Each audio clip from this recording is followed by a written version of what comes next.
Ici est représenté un végétal avec différentes parties. Donc on a la feuille composée de cellules chlorophylliennes. On a également la tige et les racines qui sont constituées de différentes parties dont les poils absorbants. On va regarder plus précisément une cellule de la feuille qui est donc une cellule chlorophyllienne. Je représente ici la paroi grossièrement qui entoure la membrane plasmique. Et à l'intérieur de cette cellule, on retrouve le noyau, que je ne vais pas détailler aujourd'hui, des organites qu'on appelle les chloroplastes, mais on retrouve d'autres organites qu'on appelle les mitochondries.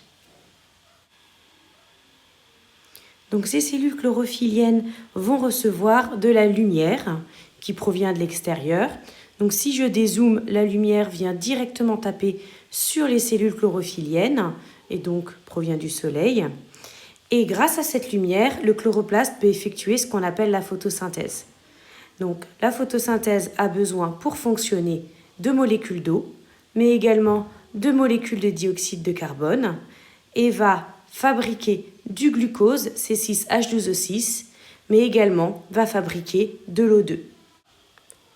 Le glucose produit par la photosynthèse peut directement servir à la mitochondrie. Et donc, on dit que la cellule chlorophyllienne a un métabolisme autotrophe. Auto, ça veut dire soi-même, et trophe, ça veut dire nourrir. Elle se nourrit elle-même, elle fabrique elle-même son propre glucose, contrairement à nous qui sommes hétérotrophes. Alors, pour faire la photosynthèse, on a besoin de CO2. Mais d'où vient-il ce CO2? Eh bien, il provient de l'air. Dans l'air, on trouve pas mal de CO2. Et en fait, il va rentrer dans la feuille par des petits trous se trouvant au sein d'une structure qu'on appelle le stomate. Donc le stomate est composé de trous qui font rentrer le CO2 et sortir l'eau excédentaire. Et ce trou s'appelle ostiole. Ce trou est entouré également de cellules qui jouent le rôle de garde, appelées cellules de garde, tout simplement. Donc ces stomates peuvent être ouverts ou fermés en fonction des horaires de la journée. Donc voilà, donc là je vais représenter le CO2 qui rentre dans la feuille par les stomates. Ensuite, la photosynthèse a également besoin de molécules d'H2O. Où est-ce qu'on va trouver l'eau? Eh bien, on va la trouver dans le sol.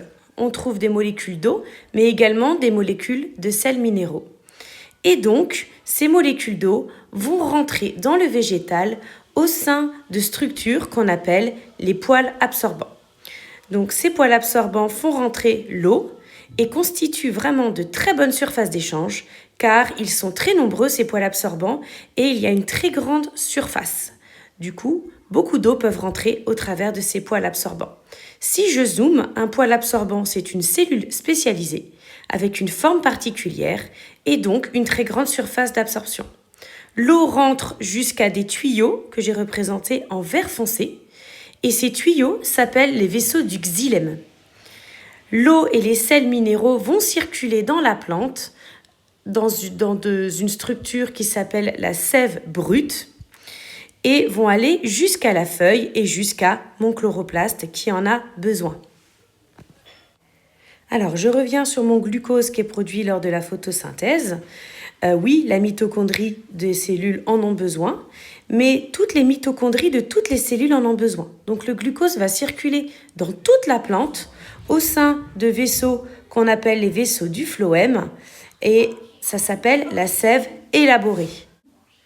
Revenons sur mon glucose. Comment le glucose va être utilisé par les mitochondries? Eh bien, les mitochondries vont réaliser la respiration cellulaire.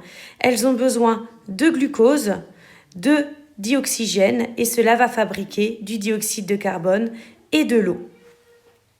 Mais la respiration cellulaire, son rôle premier, c'est de fabriquer toute l'énergie indispensable à toutes les cellules du végétal. Voici donc le schéma global du fonctionnement du végétal et son métabolisme.